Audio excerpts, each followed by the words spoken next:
us. So we're gonna try it, see how we do, to be able to offer like services to people who can't get to our centers or to centers that as much as they want to, or can, or someone who travels a lot, spends a lot of time in hotels, someone who's like a salesman or maybe a flight attendant or something like that, would be able to continue to go to IOP services via telehealth. So we'll hopefully be starting that at the beginning of the year. So we just got to get the format and all of that. I don't know if a lot of you are doing telehealth, like face-to-face stuff and one-on-one stuff, but this is going to be actually a group format. So kind of trying to put it all together. So if someone is interested, if you know someone who's interested, we're willing to train them too if that's something that you think you want to learn. So some more about Aspen Ridge. I mean, the only things that I think that Liz didn't say was 90-day program. The first 30 days is a mandatory PHP, like 30 hours of group, 1 hour of individual psych services. No matter, like, everyone gets 30 hours, no matter what happens as far as like insurance coverage or whatever. We kind of help them. That's just something we want to commit to them. So we find that to be effective. We also keep their phones, which isn't a great thing for a lot of people, but it really helps them. We're going to stick with that. We're holding tough on the phone thing for at least a month to 5 weeks before we found that once they've kind of like spent the first couple of days away from their phone, they actually really enjoy it. So, so the program's doing well. It's good. A little bit about me, just to kind of give you some idea about why I picked this topic, I think. So background, I've been the clinical director over at Aspen Ridge for 3 years. Been there for about almost 4 years. And I've been in the clinical space, like kind of combo, like mental health, substance abuse, kind of been doing both, enjoy both. Aspen Ridge takes a lot of pride in its ability to handle like some more complex mental health clients. We have the ability, a lot of our staff is confident with mental health issues, and really comfortable. We keep our housing staff really comfortable with mental health issues, which I think is really important for them to be competent and comfortable around people who are responding to internal stimuli or something like that. My background is also, I graduated back in the 90s with a marketing degree, and I quickly realized that I was bouncing around between majors. Quickly realized when I got out of school that marketing just meant sales. I didn't want to be a salesman, so I remember finding this book that the name of the book was The Art of Asking Questions.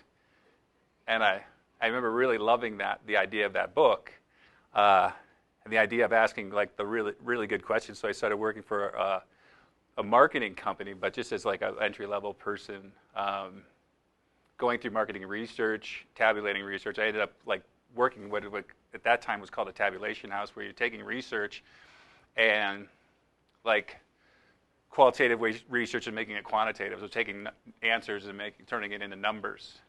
I moved out of that and did do some sales and did do some other things before I ended up in this field, in the clinical field. I started in this clinical field about 20 years ago.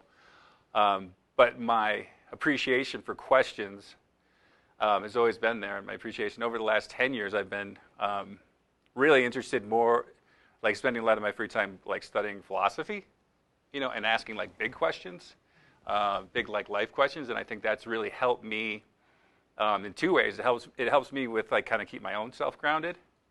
I think there's a lot of great answers in there, in a lot of philosophy, and I think it's really some of the stuff that we have integrated, that I've integrated with my clients, has really helped also.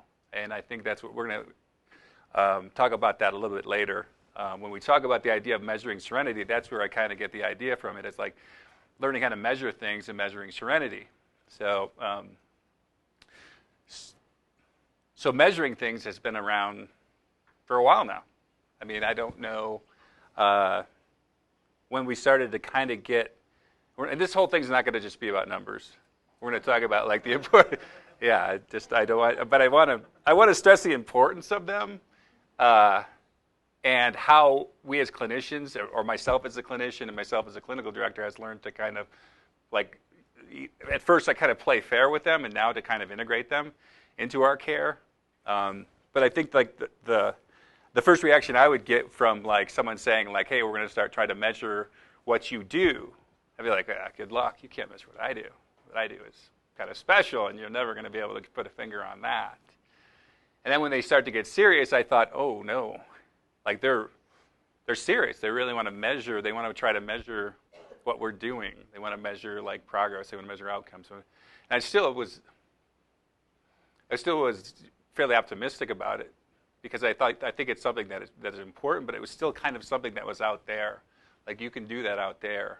I was a little nervous about the accountability piece, because I know, like, if any of you are therapists here, I mean, in the old days, it was just about billable hours, wasn't it? That was really what they were most interested in, from my experience, because I've worked through community mental health and worked through, through different agencies, and the only thing that they really were measuring were billable clinical hours. Like, and I don't know what they are now. I don't know if anyone here works at an agency. Like, I worked at Arapahoe Douglas, and I think it creeped up to like 26, 27 billable hours a week, like face-to-face billable hours. That's a lot of billable hours a week. It's a lot of face-to-face work a week. But I don't know what they are. I mean, I know that I do scheduling over at our place, and we try to keep them right there in like the 16, 17, 18 range billable hours with the individuals, group hours, family calls, anything that's billable, we try to keep in the 17 to 20 range. So it gives them plenty of time to work with their clients, do their notes, and all the other stuff, and keep comfortable and plan for groups. And that's a good number for us. And then the last thing when they start doing it is, I think if you're a good clinician and you have a decent work ethic, I think that you're like fine with it. Like, bring it on. Start measuring like how I'm doing, but make sure it's reliable. Make sure what you're doing is accurate to what I'm doing. So it's been around, and it has been around from a clinical standpoint, but it's also been around from industry standpoint, trying to measure outcomes, trying to measure how we're doing, and for many good reasons. It's not just Florida. I mean, it's Florida. Florida, this is kind of where it started. I'm not sure if you guys are up to speed, or, I mean, I don't, on what had gone on in Florida with all the corruption and the client brokering and the practices down there that were crazy. I mean, so our industry, like the substance abuse industry, substance use disorder industry, was reeling for a while. We didn't, and we needed to kind of like show up and be accountable for our actions. The second thing is, like, I think the professionalization of this space is because the problem is real. The problem is very, very real. The opiate crisis is very, very real. It's finally starting to see big pharma. We're finally starting to see like legislation. We're finally starting to see. I have a neighbor who just the other day had a surgery thing, and 2 days after he filled his prescription for Percocet, he got a letter from, I think it was like RX Express, warning him about addiction. That's great. I mean, this guy's not a pill. I mean, he hasn't had opiates on his registry probably 20 years. But he got a letter from them saying, like, be careful, that this medication is dangerous. I think that's awesome. You watch things with electronics, and you see on TV that they're actually working feverishly to find something they almost called an addiction code, like something that will pull you in and keep you in. Food manufacturers are working feverishly to find these things called bliss points in food, where you eat it and you can't stop eating it. People who put out TV are working feverishly for you to sit in front of your TV for 5-6 hours, and actually using the word binge. Yeah. It's crazy. They're actually using the word binge. I mean, they're actually like, and I think that they said that 50% 50% of parents openly admit that their kids are addicted to their phones. I mean, addicted to their phones. They just say like it's something that's kind of funny at a soccer game or something. Next thing is the industry is profitable.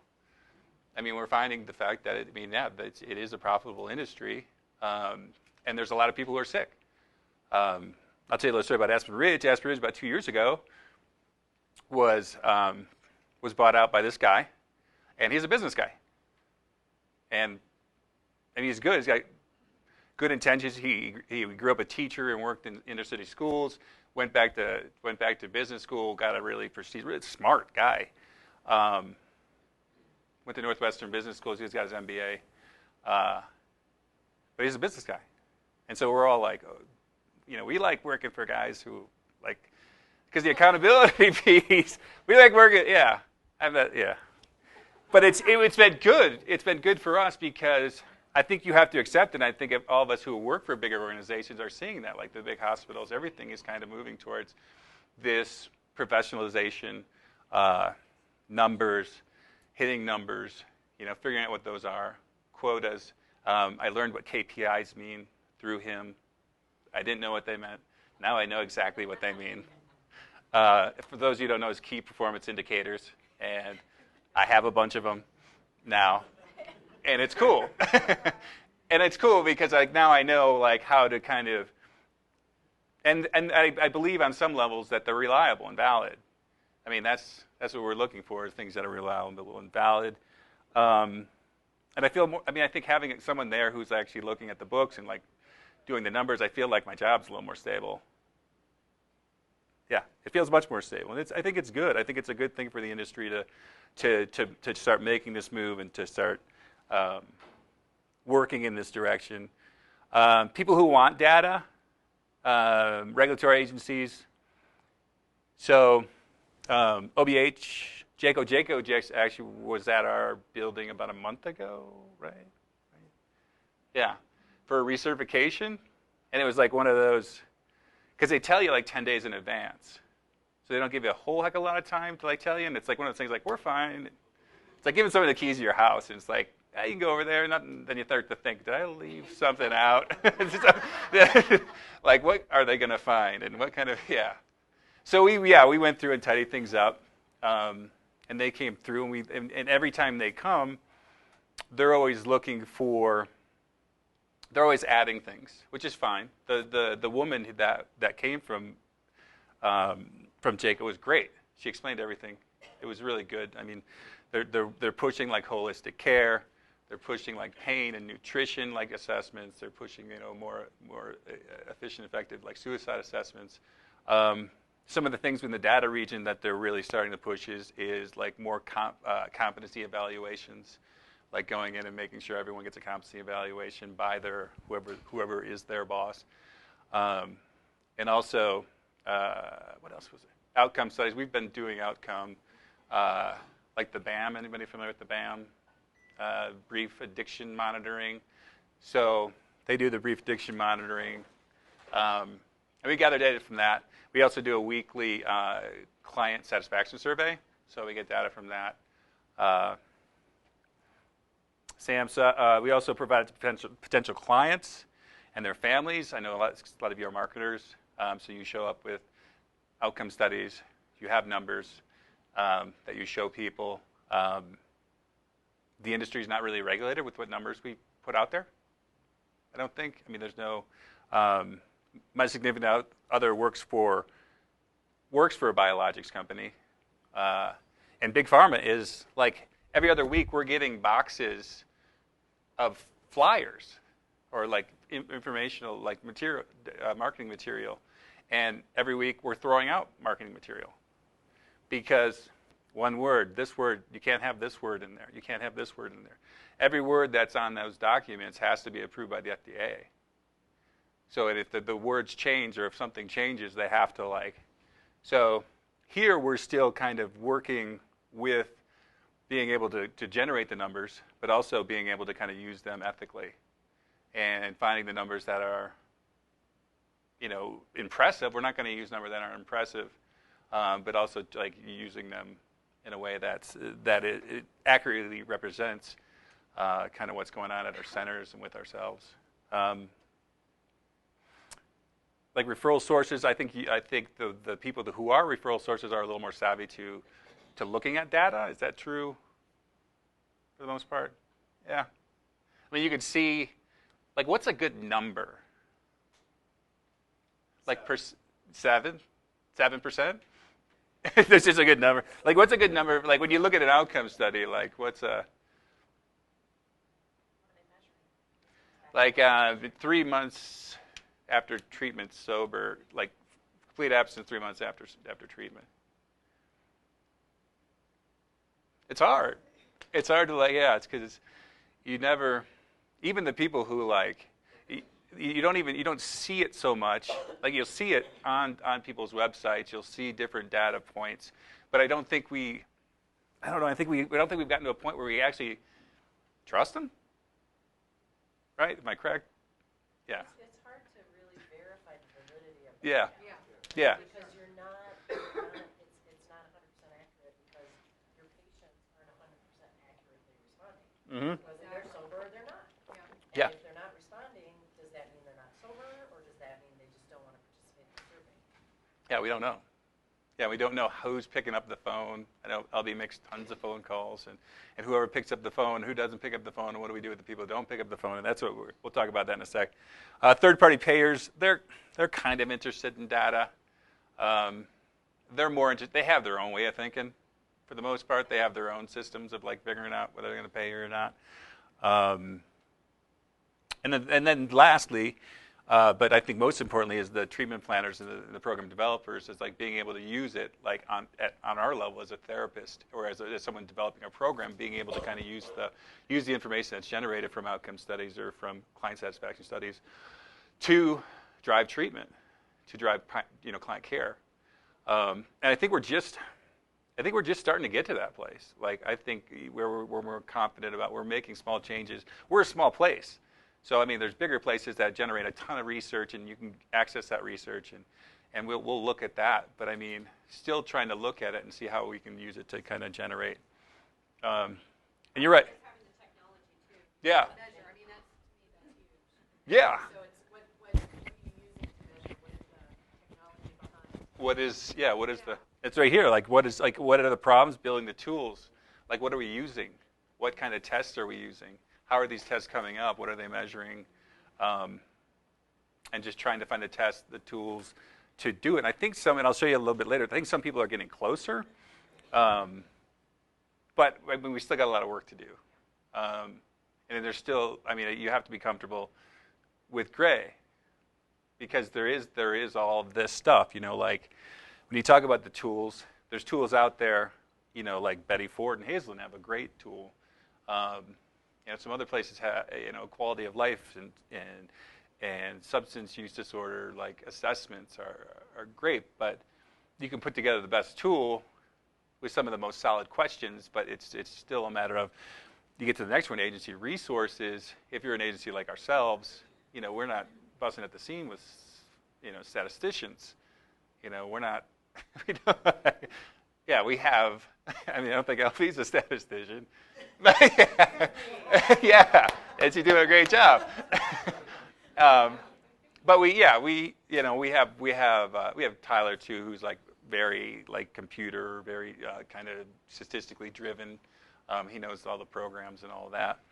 But most agencies don't have the ability to kind of like generate the data.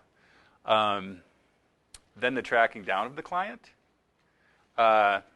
which can be difficult. Yeah, you can tell us. The ones that have their phones turned off are typically the ones that you can't just mark, relapsed, just because they have their phone turned off or not returning their call. But what do you do with those? What do you do with the people who don't pick up their phones? What's that? Yeah, pray for them. Hopefully they got a new phone, because I've watched clients fill out our client satisfaction survey, and it's like a 1 to 5 Likert scale. And depending on their mood, and there's like a list of them, depending on their mood, they'll be like 0, all of them. Or they'll be like, if they're really in a good mood, they'll just go 5, all of them. And it's just like, what good is that? You can encourage them. You can say like, hey, can you be more, conscious of what you're doing? And that's just the hard part. And then there's the ethical question. I'm always like an advocate of like protecting clients, and not using them in any way, shape, or form for any kind of marketing, product development, anything like that. So anytime that we're spending too much of their time doing this stuff, that we have to really keep an eye on that, as people like Jayco and ourselves and OBH, and people start to add these systems that they require. We need to also be conscious of like, we do no harm, we take care of our clients, and if this isn't really helping them, then we've got to find a way to either pull it back a little bit, or just find a better way of doing it. And then in the actuary and the statistics, we kind of pushed on like, statistics are hard, and especially when variables aren't like, you guys took a stats class where you got to isolate the variables, all that scientific method stuff. Yeah, we can't isolate any variables. It doesn't think, and so everything's going to be kind of. So these are a couple of just of the things that more of a history of quality. You guys remember the GAF scores? Mm-hmm. Anybody still using those? No, I don't think so. Yeah, that was more like a how sick are you, like question. Like that wasn't anything other than like how good is your life. And then the DLA 20 was another one that kind of moved towards like a system that was more like, are you surviving? Do you have the ability to survive independently? It had nothing to do with like more quality of life. And you look at the World Health Organization developed which is a better one. That it talks a lot about like how satisfied you are with certain areas of your life. So you're like moving in a direction where you're actually talking more about quality of life and away from like like how sick are you, or are you able to kind of function. We're talking about higher level stuff like how good is your life and how are you doing. Substance abuse stuff. These are just some of the things that we've found and have used to help kind of dictate or drive some of our outcome studies. We've moved away from like the total abstinence, like have you been totally absent for 3 months? You've been totally absent for 6 months. To more of like days. How many days have you used over the last 3 months? Other people use percentage of days. I've seen that from like Hazelwood and Betty Ford. They use like a percentage of days thing, like how many percentage of days. And those numbers are impressive when you put it in that form.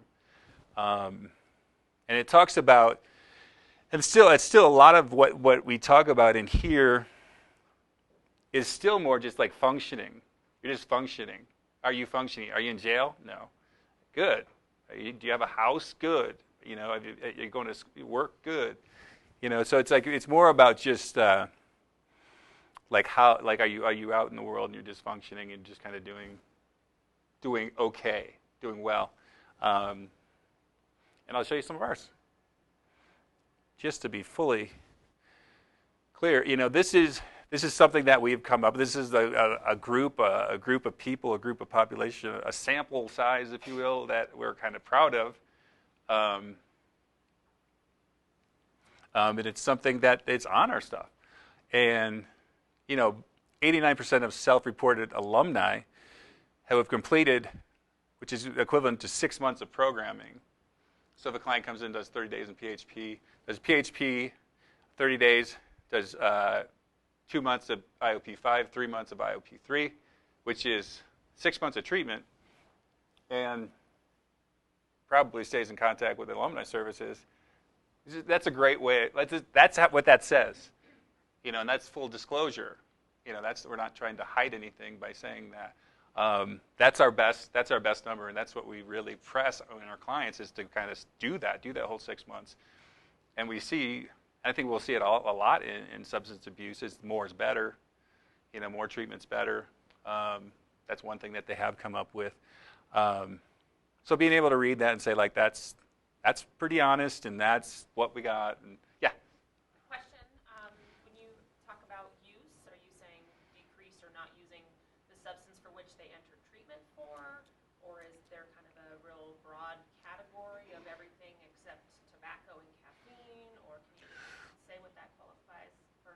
We can talk about, yeah. Before they leave, we define sober. So when they report, that is what they're expected to kind of report. Is I'm not using the stuff that I have determined and put in this area that would be considered a relapse. If I use this, I relapse. If I use this, it's not, And we spend a lot of time, and I get in a couple slides I'll show you. We spend a lot of time talking about what that means to be sober. And I think it's really important to talk to clients about what sober means to you, because if they walk out the door and they don't have a clear understanding of what sober is, they're high risk. I mean, they're high risk for the middle of the road stuff, like Benadryl and sometimes weed and sometimes, so like them having list of things that they, what stuff would you take when you change your sober date? Absolutely, not like messing around. Just, yeah. That's very impressive, the 80% not using. How current is this? Because again, we know that there's new people come in. Is that 2017? Is that 2018? How current is that, LB? This is the last 16 months. That's 16 months. So ending 2019? Ending. October 2019? No, we made, July, so. yeah. Yeah. This was July? Hmm. Yeah. It's a good number. I like it. Yeah. So how often do you, And I see. do you redo your marketing material so it reflects the next 16 months or incorporate? This is fresh off the press. This is like, Oh, yeah, this is You've never done this before. the one pager. This This is the first one pager we've ever had, right? This is the first market material that we put actual data on. As far as how often we'll go back and refresh that data, to be determined. But we're constantly collecting data and outcome surveys and to ensure once we find that number is significantly different, that's when we'll re-up it. So I'm a referring clinician, so I take this information really to heart when I'm looking at where I'm going to go ahead and make a referral for my client. And that's the reason I'm being really specific about that, because from past experience, I have looked at an agency, a treatment center, and looked at their data, and then come to realize that their data was over 2 years old. Yeah. It's a whole different story at that time. So again, because I am making sure that the person I am working with gets to the proper treatment Yeah. center, that's maybe a question to continually think about. And maybe we update it every 6 months, or we update our marketing And put it on there. and do that. Yeah. Yeah. Because again, if it's 80%, cool. Mhm. Then you kind of stake your reputation, because I would keep it once someone kind of abuses the trust level with referring clinicians. Mhm. It's hard to get that back, and I Yeah. just know that from being the human condition Yeah. experience. So I appreciate that. That's actually really impressive. Yeah. Yeah. We think. I mean, you find. I mean, I've looked at. Did you have some? Yeah, I just wanted Sorry. to add that because we do want to be as transparent as possible, that for printing material, quarterly, it will be updated. But if you were to email us next week and want to see current data, it's updated weekly as I pull in the surveys, and as they're submitted anonymously, it goes right into the graphs, and the pie charts update in Excel. Oh, perfect. So it's our data is up to date literally daily. Perfect. So if you had questions next week, we would never hesitate to send over fresh data. Thank you. There it is. Yeah, and that's what you find. I think most right in the 70s, 80s, high 70s, and 80s is a good spot. Like I think I even read on a website, if you see data from another place in the high 90s, please call them and start asking them questions about what they're doing. This is an example of an experiment that's going on right now it's in Florida. So, at a big reputable like organization. And this is how how complex and kind of convoluted it's kind of gotten. But this is like all the tests that they are doing to determine if someone is in recovery. Yeah. And I don't know what that means, and I don't know. I mean, I don't know like that they're measuring. They're not only measuring like self-report kind of stuff, but they're actually taking biomarkers, and they're doing the cortisone. They're doing the oxytocin, the brain imaging. So it's like it's getting more and more involved. This whole search for this, like, I don't know. And I think that I don't know what they're looking for. I mean, I kind of know what they're looking for. I mean, they're looking to like find like the answer, the perfect answer to help people to kind of feel this or be in recovery, to be in something. Yeah. So this is kind of where I take a little bit of a jump and start to talk about something softer. Because I think that, some of the things that when we say like to measure something, some of the things that we do, really is a hard time being measured. And so, one of the things that the JCO person had said to me, and I had to bite my tongue, because I've heard it, I hear it a lot, is if you didn't write it down, it didn't happen. Yeah, I know, but it's just like, for me, it's like, yeah, but it did. And it was really beautiful. And I didn't write it down. And that's like the stuff like you weren't there to feel that, you weren't there to see that, you weren't there to like. But I wrote it down in a note that said they did great, and, pay for this, and like but it's like there's like I just get like there's so many beautiful things that happen that in recovery that we don't write down and that no one sees, and that's the stuff like that kind of keeps us around. And I don't hesitate, and I bring in, like I always want to ask clients and challenge clients to consider some of these bigger questions and to get better at answering questions, because I don't think they don't spend enough time like thinking. I sat in a phase 1 group a couple of months ago, and we had brought up the question, how are you doing? And it was like, I didn't know. But it was like it was like really cathartic for all of them, because once we realized like how they were doing was like they just didn't know, they were lost. And I think just realizing at that point that you're just lost is empowering on some levels, just to be okay with being lost. So I've found that what I've been doing more is integrating more like philosophical questions into treatment to get people thinking. And to kind of move, and the idea is like preparing the test subjects, to be able to answer questions, and getting good at answering questions, and some of the bigger questions. I want to make sure I'm getting all this, so I don't even know what slide I'm on. Just for them to be able to contemplate something, and teaching them how to reason, and teaching them how to and showing them that they can do that, and slowing them down.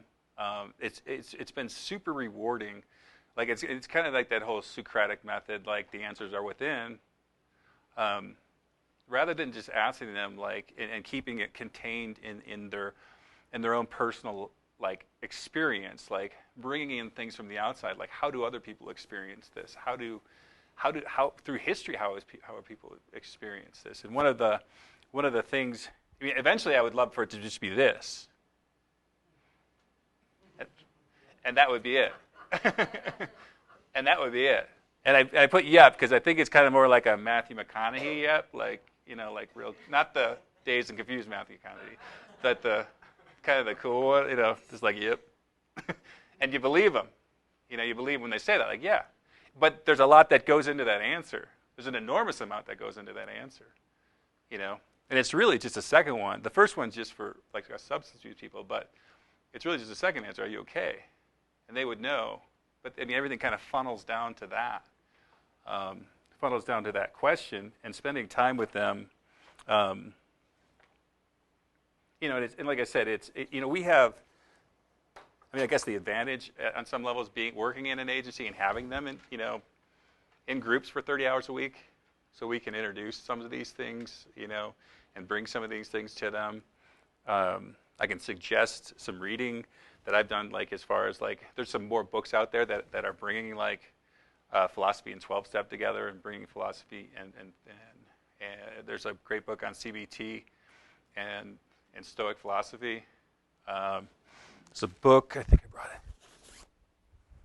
Sobering Wisdom.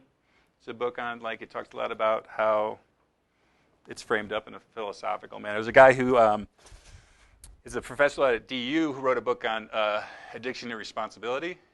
He talks a lot about, like taking philosophical stuff into a, so we look, so what is the final answer? Why are you doing this? And I found with clients, this is a question that kind of can really confuse them because they can come up with quick answers. The quick answers typically don't get you to the finish line. The quick answers, I'm doing this for my probation, I'm doing this for, even when you say I'm doing this because I want to get a better job, you'll get a better job, but then it's not it. And the one thing that I got to do something. Sorry. I went to an Adlerian school, so I got to plug Adler. Jeff, Yeah. could you tell us the name of that second one? You got Sobering Wisdom, but we wanted the second one. Addiction and responsibility. Yeah. Yeah. The idea that people are moving in a direction, and a lot of times they don't know what that direction is until it's like brought forward to them. So like if an addict's goal is to always be comfortable, and that's what they were taught, or to always avoid conflict, or like they're always going to move in that direction. But once they realize their goal, or once they realize what they want their goal to be, then somehow they'll start moving in that direction. And I think I had a question. Yeah. Does that make sense? Have any of you studied any of the Adler stuff, like the final fictional goals and kind of knowing knowing where you want to be and where you want to go? The one thing that they use that you hear a ton especially in the recovery space. I don't know if it's like monopolized, but serenity is like a huge word that's used, and most of them, most addicts, when you ask them about serenity, because they hear it's serenity, like you're moving in the direction of serenity.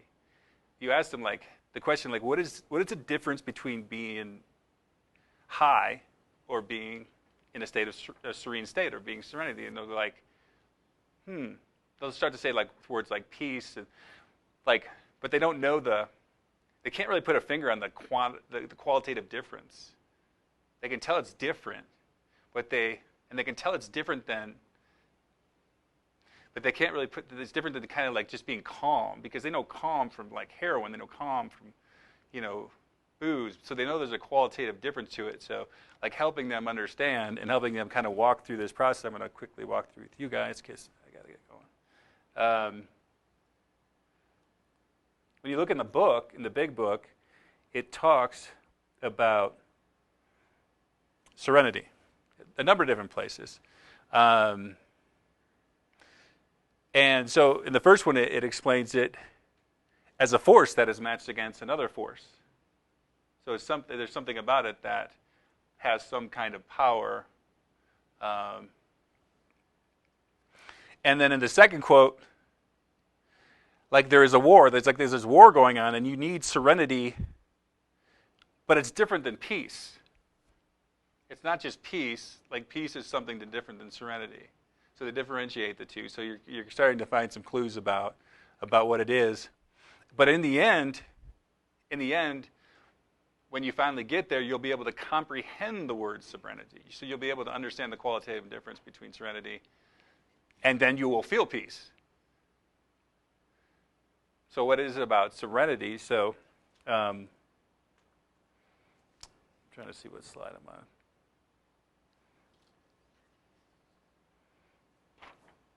So then we can go to, obviously the Serenity prayer. And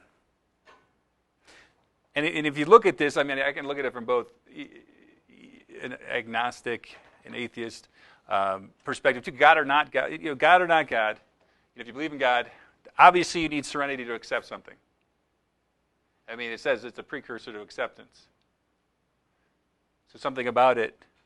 And courage and wisdom. Courage and wisdom are things that are also needed. And these are all philosophical.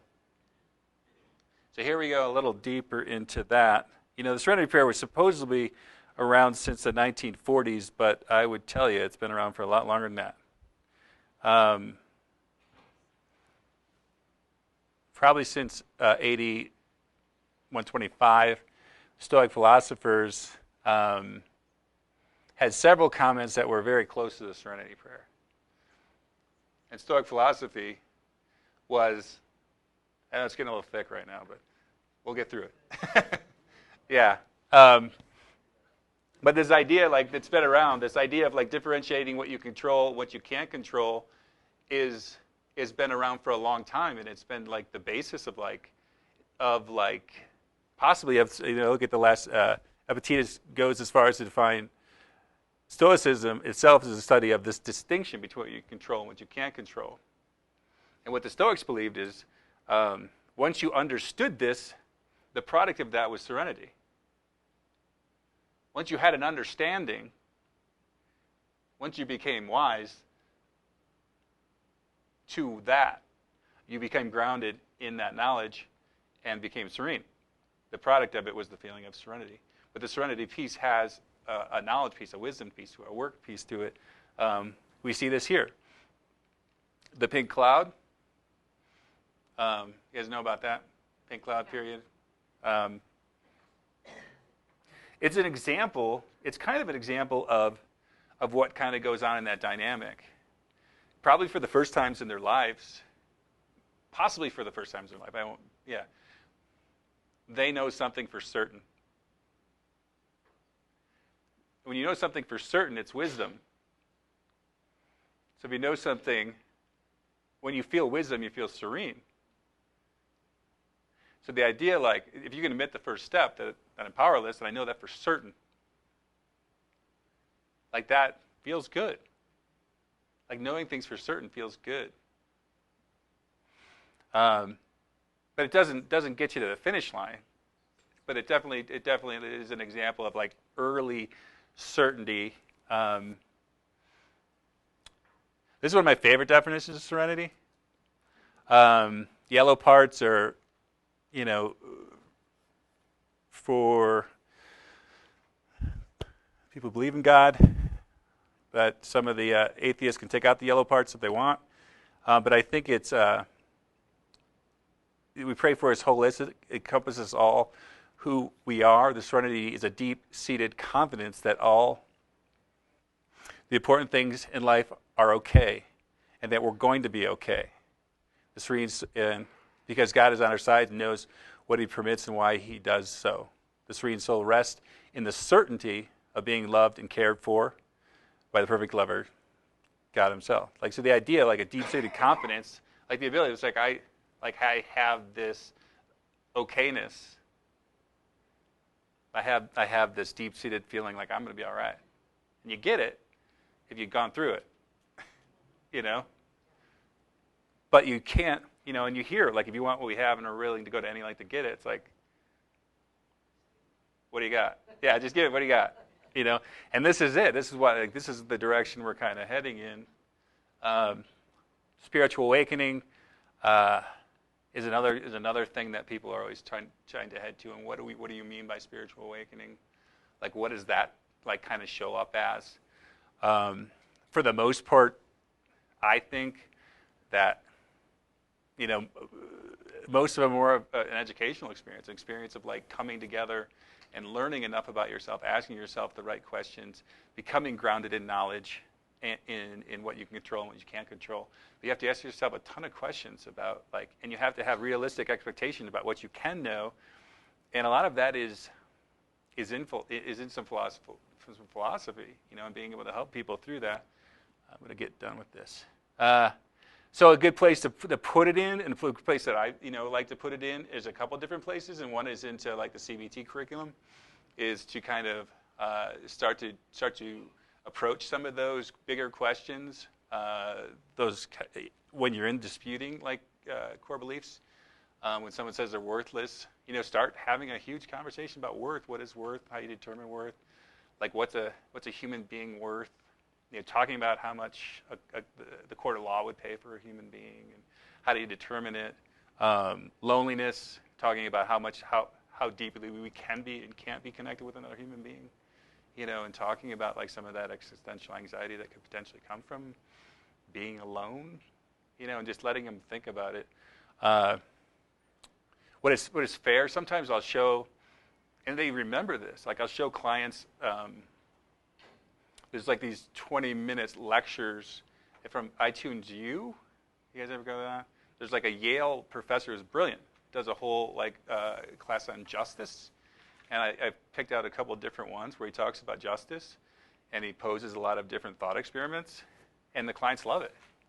They love like to be able to think about things in a more like just kind of global way. It kind of frees them up from like the way that they've been thinking about things. It gives them another option. I think they have our option, they have their old option, but now it's like giving them the empowerment to think about things and to ponder questions that they didn't think they could ponder in the past, and to show them that they have an opinion about it.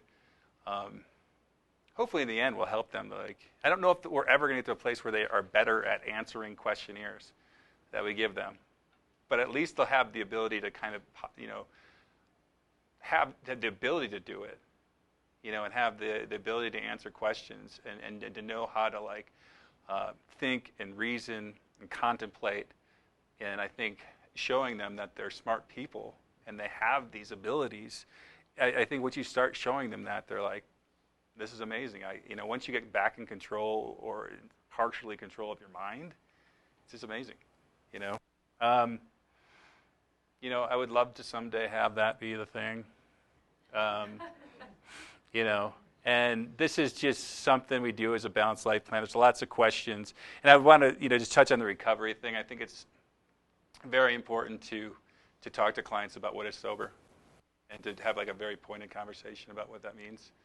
And then start working on, to the point where they feel okay in their own skin, and assuring them that it's possible. So that's it.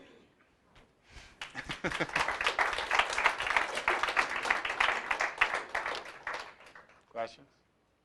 Yes. So from my experience, and mine's just personal when it relates to this,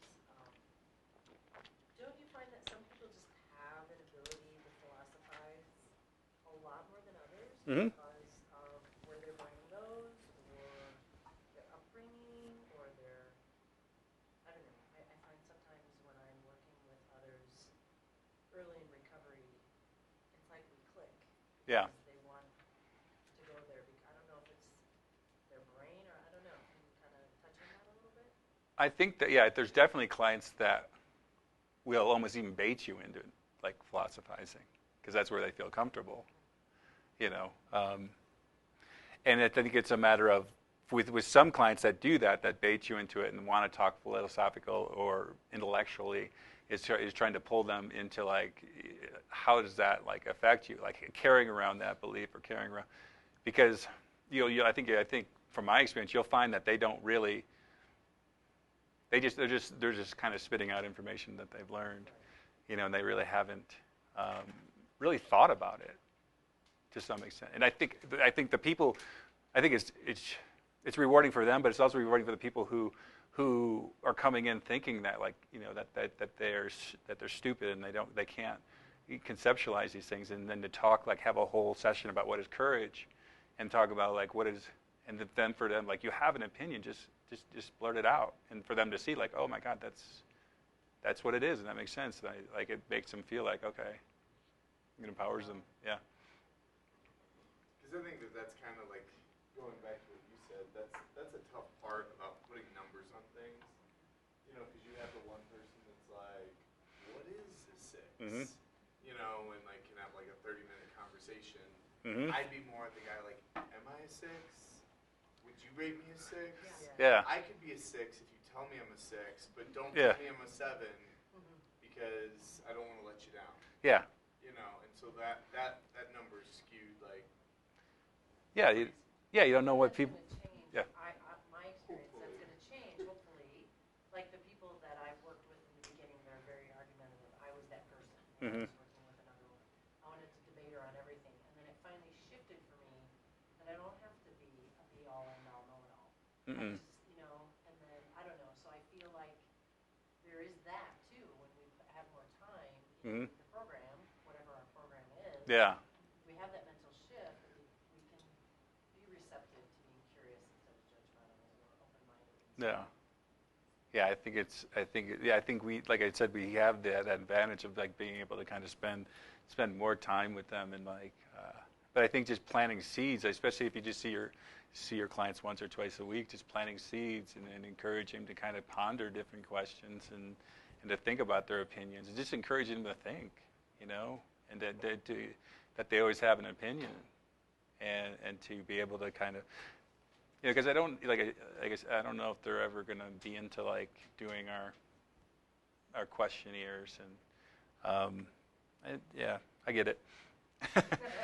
Yeah, but I mean, I think our job is like it kind of moves back to like just helping them answer questions, you know, the important questions, you know, and maybe they'll be more comfortable with, you know, or more capable of answering the other questions. You know, capable of answering like how they're doing and knowing how that looks. Yeah, I think for sure in early recovery, I mean, you don't know.